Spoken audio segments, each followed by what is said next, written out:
في الرباط استقبل وزير شؤون الخارجية والتعاون الأفريقي والمغاربة المقيمين بالخارج ناصر بوريطة استقبل وزيرة البيئة والتنمية المستدامة ومنسقة لجنة المناخ بحوض الكونغو أرليت سودان نونولت حاملة رسالة خطية إلى الملك محمد السادس من الرئيس دونيس ساسو نغيسو.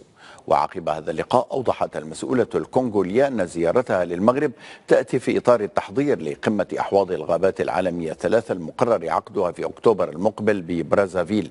وفي هذا الإطار نوهت الوزيرة عاليا بالتزام الملك محمد السادس بالتنوع البيولوجي والمناخ لا سيما في المنطقة القارية الإفريقية، مبرزة أن العاهل المغربي كان وراء مبادرة إنشاء 3 لجان مناخية بمناسبة قمة العمل الإفريقية المنعقدة في 16 من نوفمبر من عام 2016 على هامش الدورة 22 لمؤتمر الأطراف الاتفاقية الإطار للأمم المتحدة حول التغيرات المناخية. أعلن الرئيس الأمريكي جو بايدن رسميا ترشحه لولاية ثانية في انتخابات 2024. ونشر بايدن الذي يبلغ من العمر 80 عاما نشر مقطعا مصورا دشن به حملته الانتخابية المقبلة على تويتر.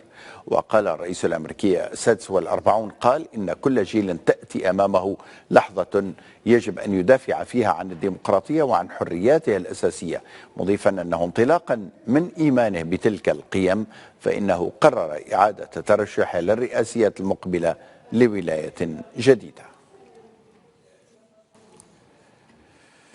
ميدانيا، ورغم إعلان طرفي النزاع أمس هدنة لمدة 72 ساعة، تم تسجيل اشتباكات متفرقة في أنحاء مختلفة من السودان في ظل تحذيرات من خرق وقف إطلاق النار الهش في عدة مناطق من العاصمة ومدن أخرى.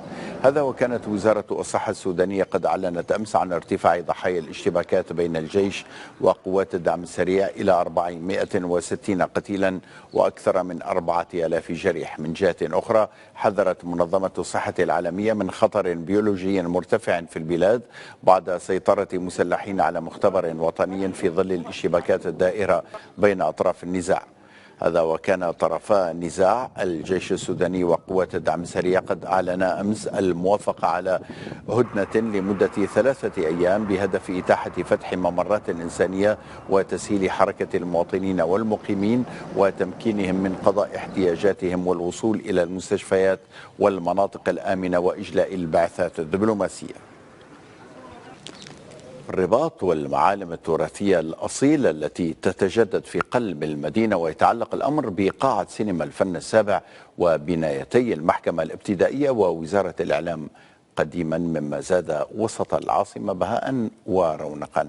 التفاصيل دائما مع محمد شنتوف وإدريس بيوت.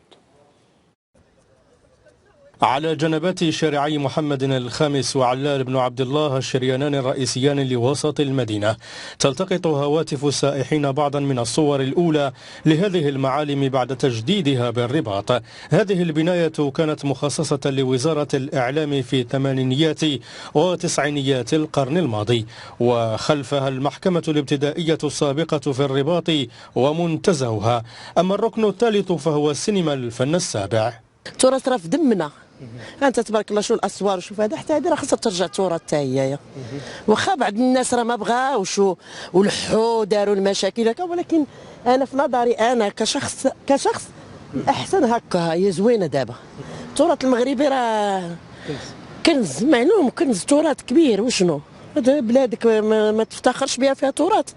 كثير شي عاصمه الانوار راه كلها تراث. التغييرات دي زوينه، هذا الشيء اللي داروا هاد الناس هادو هنا مزيان، يعني نقي منظم، يعني جات في وسط المدينه العاصمه ديال المغرب ديالنا حنايا. وكأنه سور يطوق المكان، وجهات المنازل المحيطة توفر حماية بصرية ومسرحة لفضاء المعالم والمنتزهات شيد بعضها في فترة الحماية، في حين تكلف جون فرانسوا زيفاك والمهندس المعماري الفرنسي في ستينيات القرن الماضي تكلف بتصميم بناية سينما الفن السابع بعد حصول المغرب على الاستقلال. من يعني النتائج الأولية اللي خصنا نعتبروا، وهو كاين رد الاعتبار الفضاء العمومي. هاد البنايات في حد ذاتهم ما يمكن لهمش ما يمكنناش نحيدوهم، لان هما جزء من واحد الكميه، واحد العناصر التكميليه اللي هما البنايات اللي حايطين بالساحه، وكذلك الفضاء العمومي اللي اليوم تنقى، وغيمكن للمواطنين والشباب خاصة باش يلتقي فيه، وغيكون أظن غيلعب واحد الدور فعال ومهم في بلورات الفضاءات العمومية اللي كتميز بها مدينة ديال الرباط. ذاكرة الرباط تخبرنا إذن بأننا أمام هندسة معمارية حديثة للقرن الماضي وكنز تراثي فريد، وحاضر العاصمة التراثية العالمية حسب منظمة اليونسكو يؤكد على أن هناك ما زال جديرا بدخول قائمة التتويج العالمية، ولأنها عاصمة مملكة